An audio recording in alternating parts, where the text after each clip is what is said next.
Okay,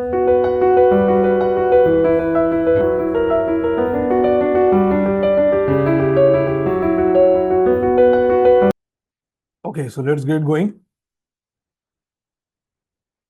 So, welcome all again. Thanks for joining. So, as we know, a lot of things are happening in the market in the last few weeks.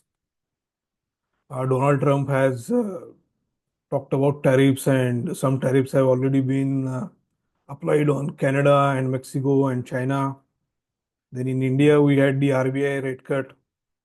Okay, so there are a lot of events happening globally as well as in India, and we'll analyze all of them and see the levels for market in the upcoming weeks, in the coming days and in the upcoming weeks, and what will be the level to expect in the shorter time frame and also on the higher time frame, and what is happening with various stocks and sectors. We'll look at that.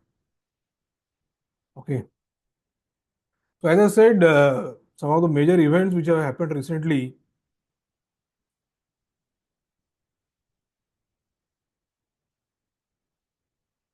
Okay, somebody is requesting आप हिंदी को ज़्यादा use कीजिए, ठीक है। हम हिंदी और English दोनों को मिक्स में यूज़ करेंगे, fine. So as I was saying, जो ग्लोबली जो इश्यूज हो रहे हैं या इवेंट्स हो रहे हैं, सबसे मेजर इवेंट तो है कि ट्रम्प ने प्रेसिडेंसी ज्वाइन करने के बाद में, स्टार्ट करने के बाद में, इमीडिएटली टैक्सेशन और टैरिफ्स वगैरह का एक्टिविटी चालू कर दी है। So he has already impose tax on Canada and Mexico, he has already impose tax on China.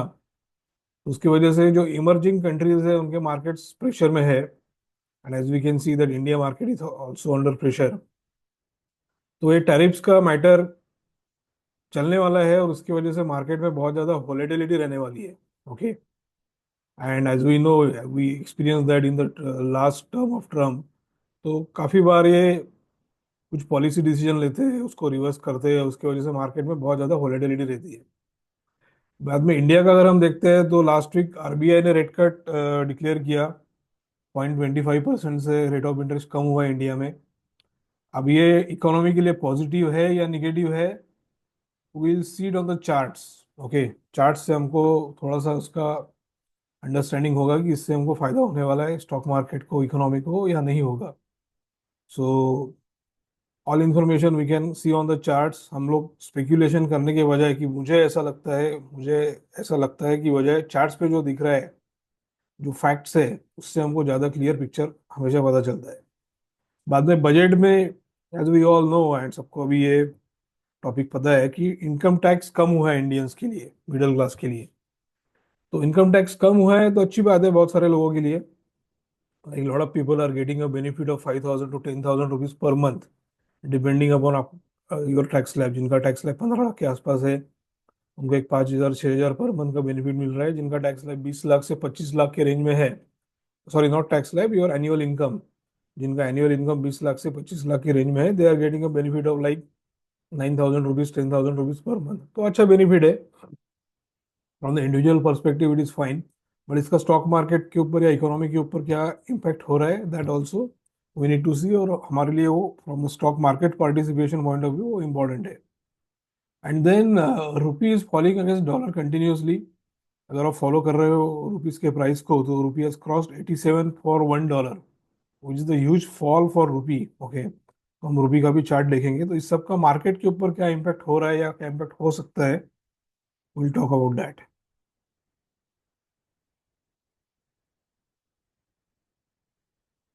So as I mentioned earlier, dollar का इंडेक्स बढ़ रहा है, डीएक्सवाई जो डॉलर इंडेक्स है, दैट इज ग्रोइंग कंटिन्यूसली। और gold का price बहुत ज्यादा बढ़ रहा है। अगर if I may use the word, भयानक बढ़ रहा है। तो उससे अगेन मार्केट के ऊपर क्या इम्पैक्ट आता है, या क्यों गोल्ड का प्राइस इतना ज्यादा बढ़ रहा है, ओके, उसका भी हम लोग एनालिसिस करेंगे।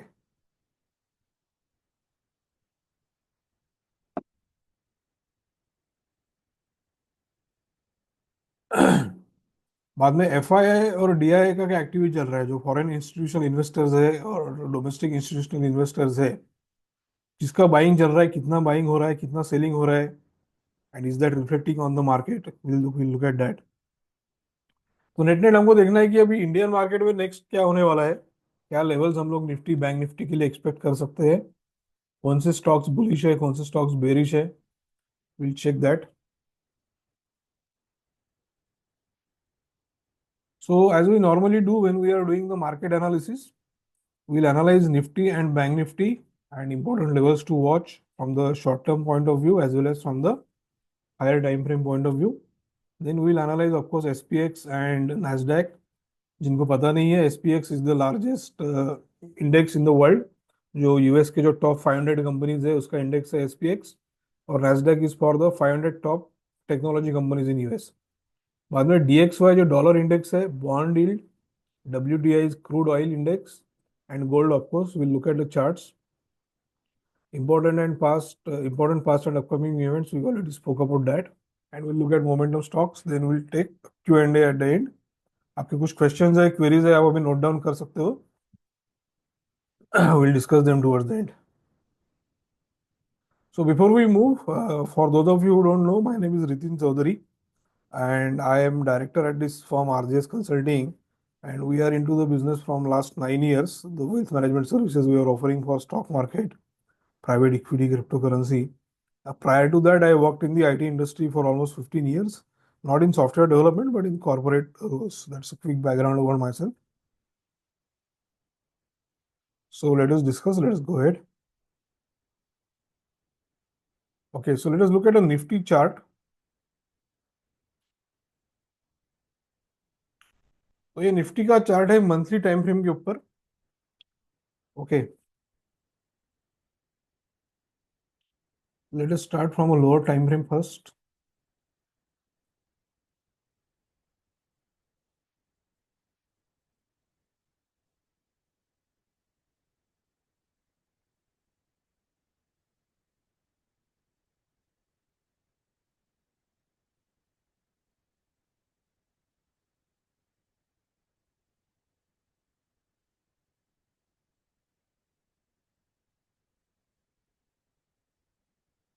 Some range issue. Give me a second.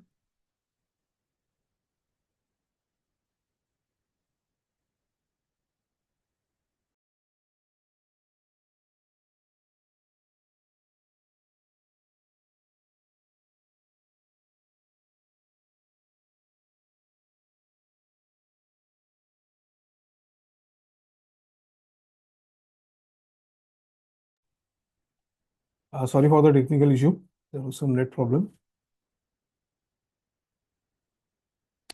So from the shorter time frame point of view, if we look at Nifty, तो थोड़ा मार्केट में रैली आया है इन लास्ट वीक और सो. ओके,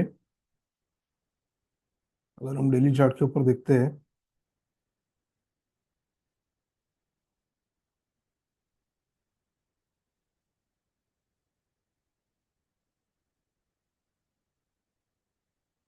तो from 27th Jain was the last day, पर उसके बाद में थोड़ा मार्केट में रिलीफ रैली बोल सकते हैं आया था.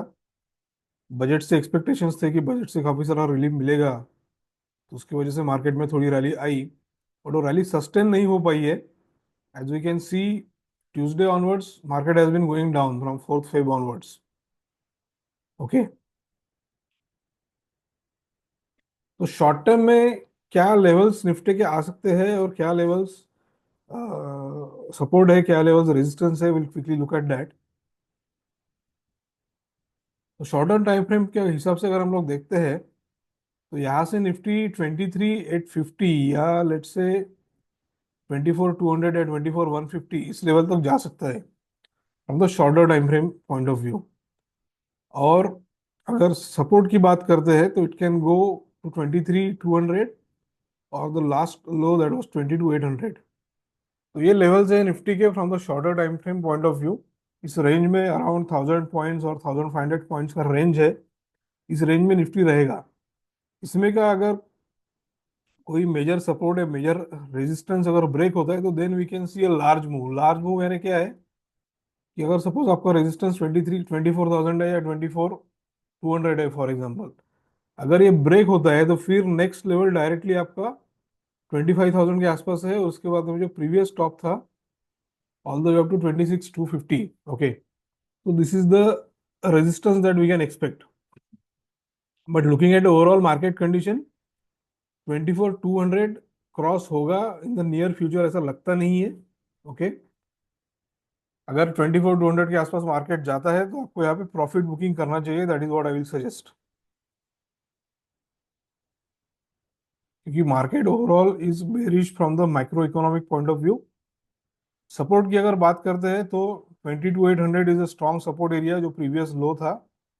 अगर ये ब्रेक होता है तो मार्केट कितना नीचे जा सकता है, we can take a look. तो यहाँ पे आपका जो नेक्स्ट सपोर्ट है ऑल द वे 19,600 तक तो नहीं जाएगा right away. Let us look at some in between levels.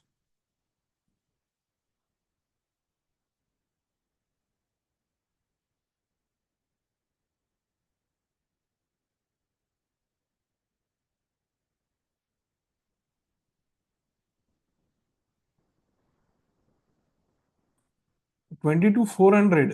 Okay, 22,400 तक जाने के काफी चांसेस है। If you see this blue line, light blue line, हम देख सकते हैं कि इसको जून 2022 में निफ्टी ने टेस्ट किया था। उसके बाद में मार्च 2023 में इसको टेस्ट किया था। और अभी चांसेस है कि ये ब्लू लाइन फिर से टेस्ट होगा। If you can see here Jain 2025 the close was below the yellow line which is basically the short term moving average. और यहाँ से जो नेक्स्ट सपोर्ट है वो 22,400 या 22,500 इस रेंज में है। तो there is a very heavy chance that will see a drop towards 22,400। I will say 90%, 95% in February we will see 22,400 और 22,500 इज टेस्टेड। ओके, अगर वो ब्रेक होता है then we can go all the way up to 19,500। तो उसके बाद में फिर सपोर्ट नहीं है। अगर 22,500 आपका गया तो 19,500 ही नेक्स्ट सपोर्ट है। अब ये 19,500 जाने के चांसेस है क्या, उसके लिए हमको बाकी कुछ फैक्टर्स देखने पड़ेंगे।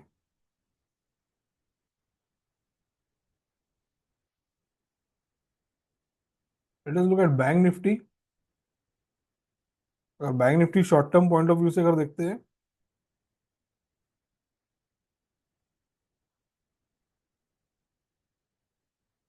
तो bank Nifty can go slightly higher from the current levels.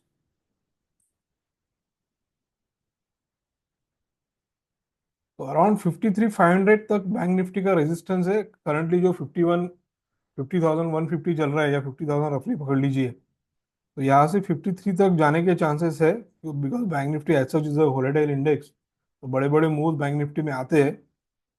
Again that will be a level 52,000 to 53,000, ये रेंज में अगर बैंक निफ्टी जाता है तो it will be a level to basically look at booking profit.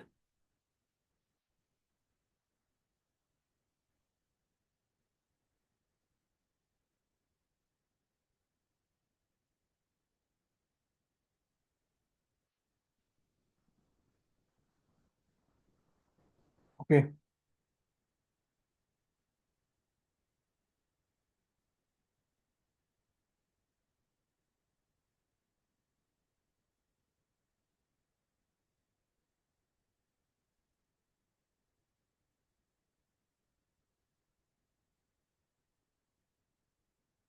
तो this is about Nifty and bank Nifty.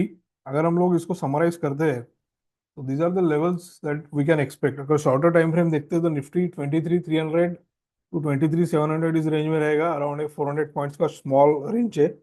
Higher time frame पे अगर देखते हैं तो 22,600 to 24,150 around, this is also not a very small time range, बड़ा range है ये, almost 1,500 2,000 points का रेंज है।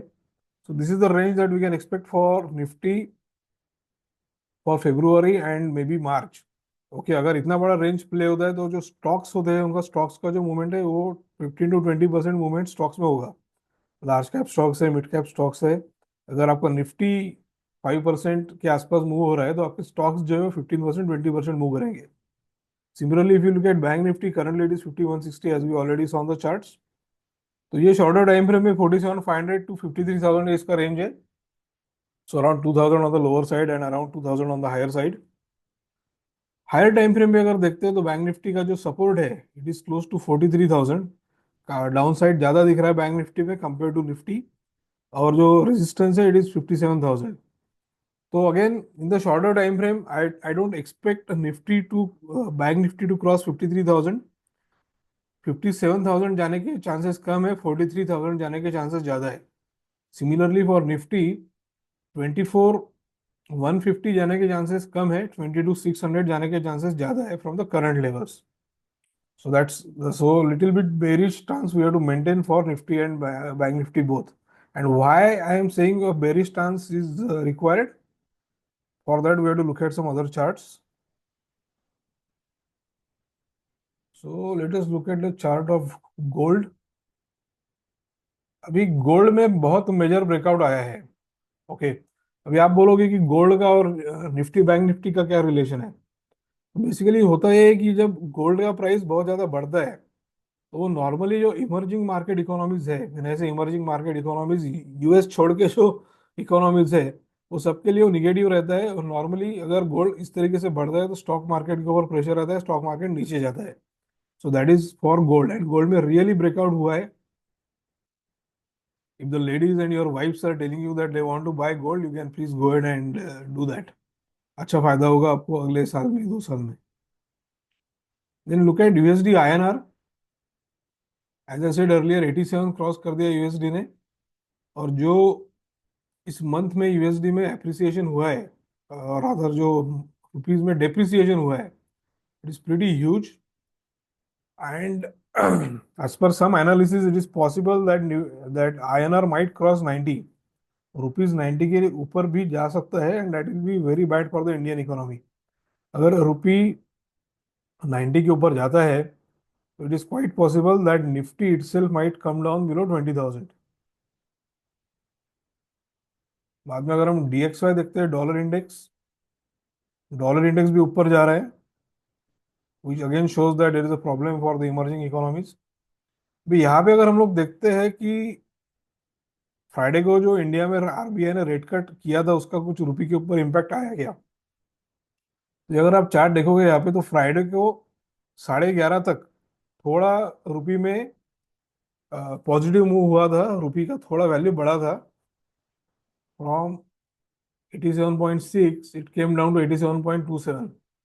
ओके, बट उसके बाद में मार्केट ने और जो जजमेंट लिया उसके हिसाब से वो रेट कट का कुछ ज्यादा फायदा हुआ नहीं इंडियन मार्केट को या इंडियन इकोनॉमी को. And you can see that rupee is again depreciating. तो वही मैं बोल रहा था कि रेट कट तो आरबीआई ने कर दिया, बट वो रेट कट का खास फायदा नहीं हो रहा है इंडियन मार्केट को.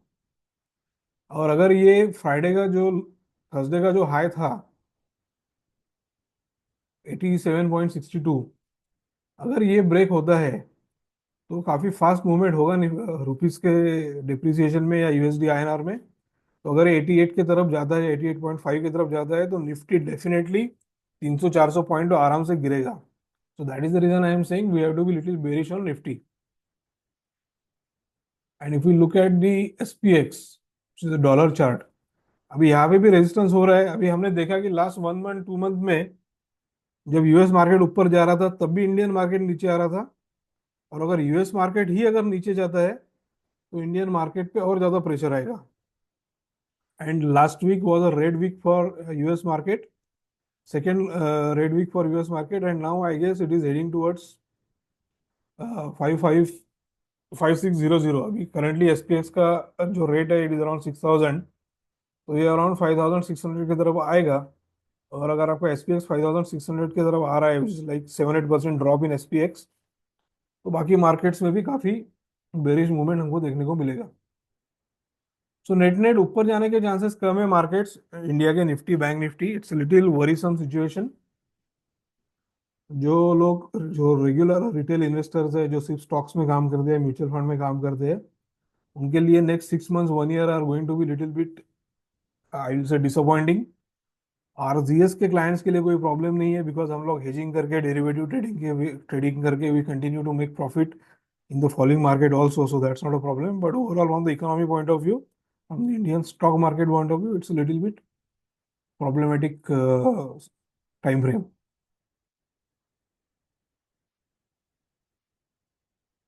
So I'll take a pause here. Are there any questions? You can put it in the chat box. Any quick questions?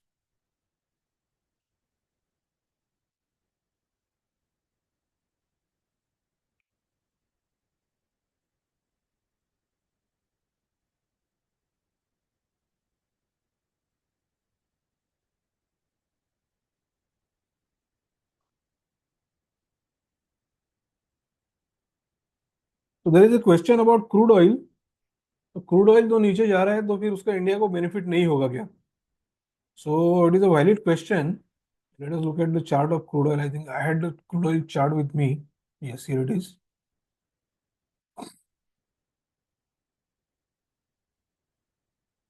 Crude oil का चार्ट हम लोग देखेंगे क्विकली।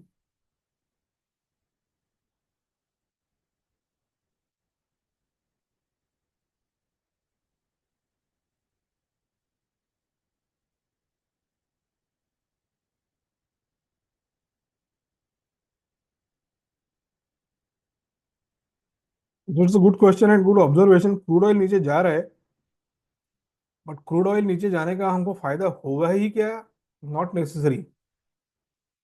क्रूड ऑयल ओवरऑल इसलिए नीचे जा रहा है कि क्योंकि ओवरऑल ग्लोबल मार्केट्स जो प्रेशर में है।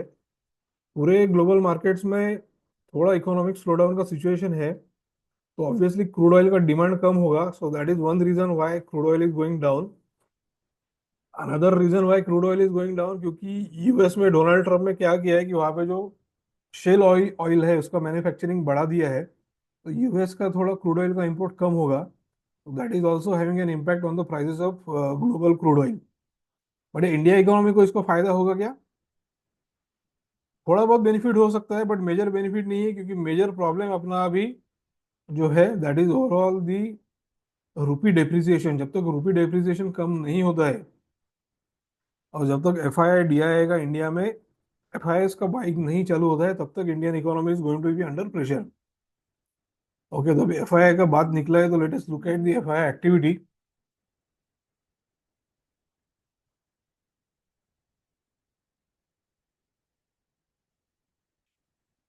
तो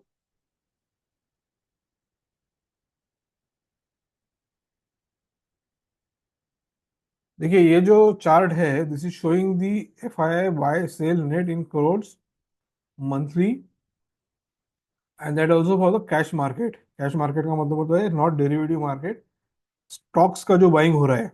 you can see here from October 2024 F I R continuously selling.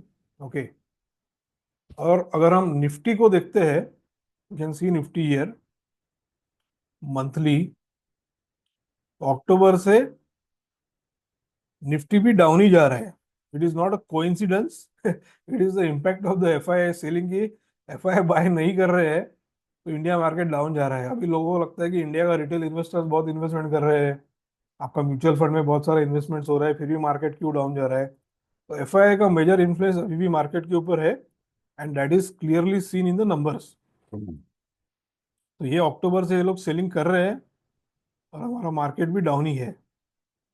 तो जब तक इनका ग्रीन नहीं होगा, ओके, जब तक एफआईआई का बाइंग नहीं चालू होगा तब तक will not see a great positive momentum in the Indian market. और वो तभी चालू होगा जब हमारा आईएनआर स्टेबल हो जाएगा या इसका गिरना कम हो जाएगा, और गोल्ड का भी गिरना चालू हो जाएगा। अभी गोल्ड जो बढ़ रहा है, all this things are interrelated.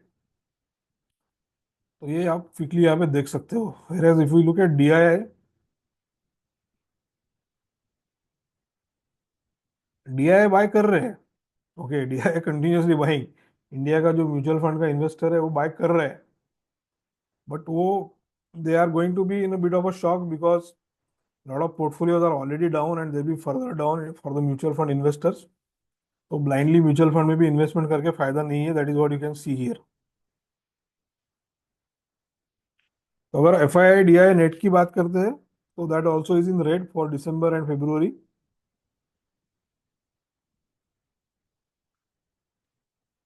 तो बेसिकली हम लोग मार्केट का जब स्टडी करते हैं तो ये सब अलग अलग एंगल्स हमको देखने पड़ते हैं।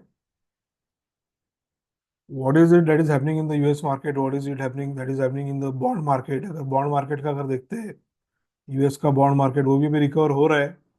All these are signs that US market is also going to fall.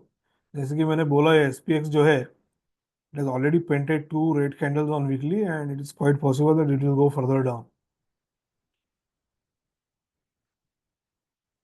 Okay, so we looked at SPX, Nasdaq, DXY, bond yield, WTI, gold. इसका इंडिया के ऊपर क्या इम्पैक्ट हो सकता है, we spoke about that. Now let us look at some stocks which can be considered where there is a long built up.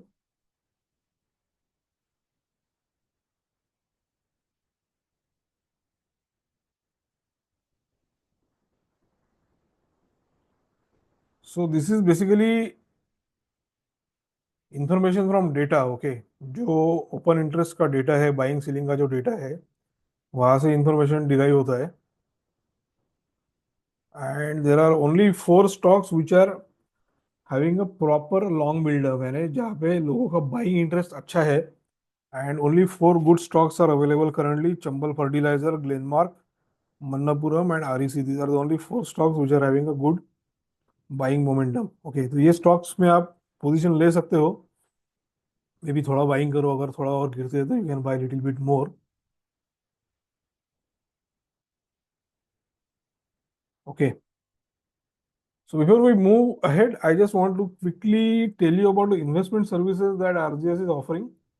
So we have PMS services for profit sharing, wherein we manage the demat accounts on a profit sharing basis. Then we have advisory or consulting service, and then we have fund management or fixed return services also. So in the fund management, we give you quarterly 6% or annually 30%. Consulting, we provide you the consulting for your trades and portfolio management. जिनको खुद को करना है कि I have time, I have interest, तो आप हमको guidance provide कीजिए. So for those type of investors we have consulting services. And for people who want their accounts to be managed, so for that we have the PMS equity service.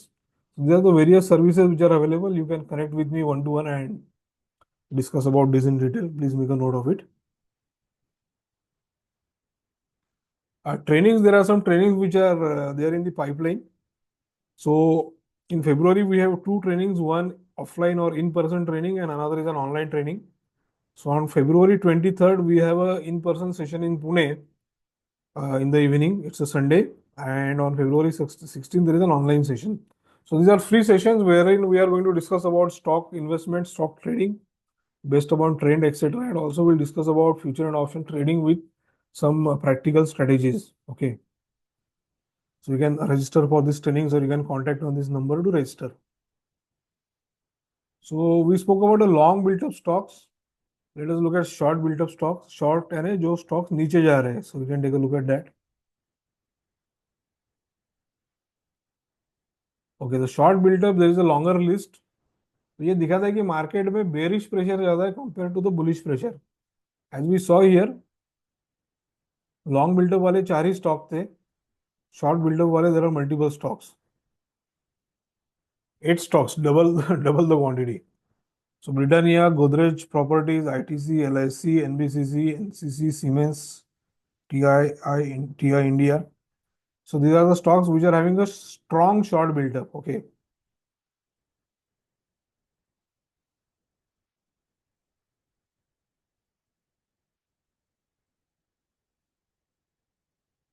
अगर आप एक longer list देखना चाहते हो तो this is a longer list of short built up stocks. तो short term में तो बहुत सारे स्टॉक्स शॉर्ट है. Any particular stock you people want me to analyse, you can put it in the chat box. अगर किसी को specific stock discuss करना है.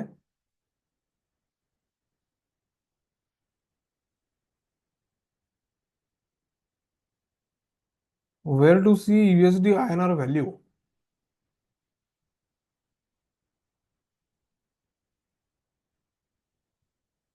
We saw this chart, right? This is the trading view chart. You can see the USD INR value here.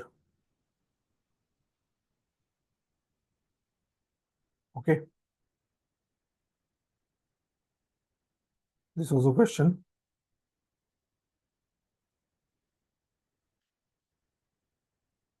Somebody asked me to check out TCS stock. Let us look at TCS data.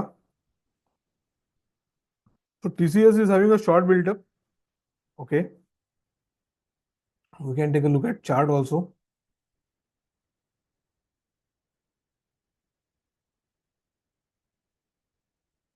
As a matter of fact, we are having a short trade live on TCS currently. The advisory, we have given a short trade for TCS. तो नीचे जा रहा है. Currently it's going down. Obviously short करके यहाँ पे आप थोड़ा प्रॉफिट निकाल सकते हो. It's definitely going towards 3900. 3900 तक तो ये डेफिनेटली जाएगा. It will test 3900. Okay.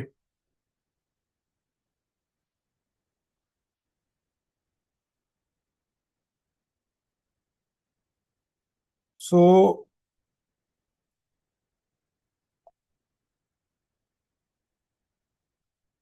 if you are buying any stocks, always remember these guidelines for buying the stocks. Always buy in 1:2 ratio. एकदम बाय मत करो, buy in steps. That is what it means. आपका जो position size है, don't put all your eggs in one basket. Normally put 5% to 15% of your funds in one stock. Don't exceed that. Diversify कीजिए. When I say diversify, 10 to 15 stocks आपके portfolio में होने चाहिए. बहुत ज्यादा भी नहीं होने चाहिए, बहुत कम भी नहीं होने चाहिए. Book profit at the keep a target one, target two, and book profits. जैसे हम लोग बाइंग स्टेप बाय स्टेप करते हैं, वैसे प्रॉफिट बुकिंग भी आपने स्टेप बाय स्टेप करना चाहिए. स्टॉप लॉस डेफिनेटली आप फॉलो कीजिए. And as I said, 10% to 15% maximum आपका एलोकेशन होना चाहिए in one single stock. So they are some of the guidelines for managing your portfolio. ये फॉलो कीजिए आप, तो you will be quite safe in the market. So that's it from my side for today. Uh, these are details of RJS Alpha Group. It is a free WhatsApp group we have wherein we share details of trades and market updates, etc. You are welcome to join this group. Okay. एक group आप सिर्फ join करके यहाँ के updates follow करके भी आप market से अच्छा हैंडसम इनकम निकाल सकते हो.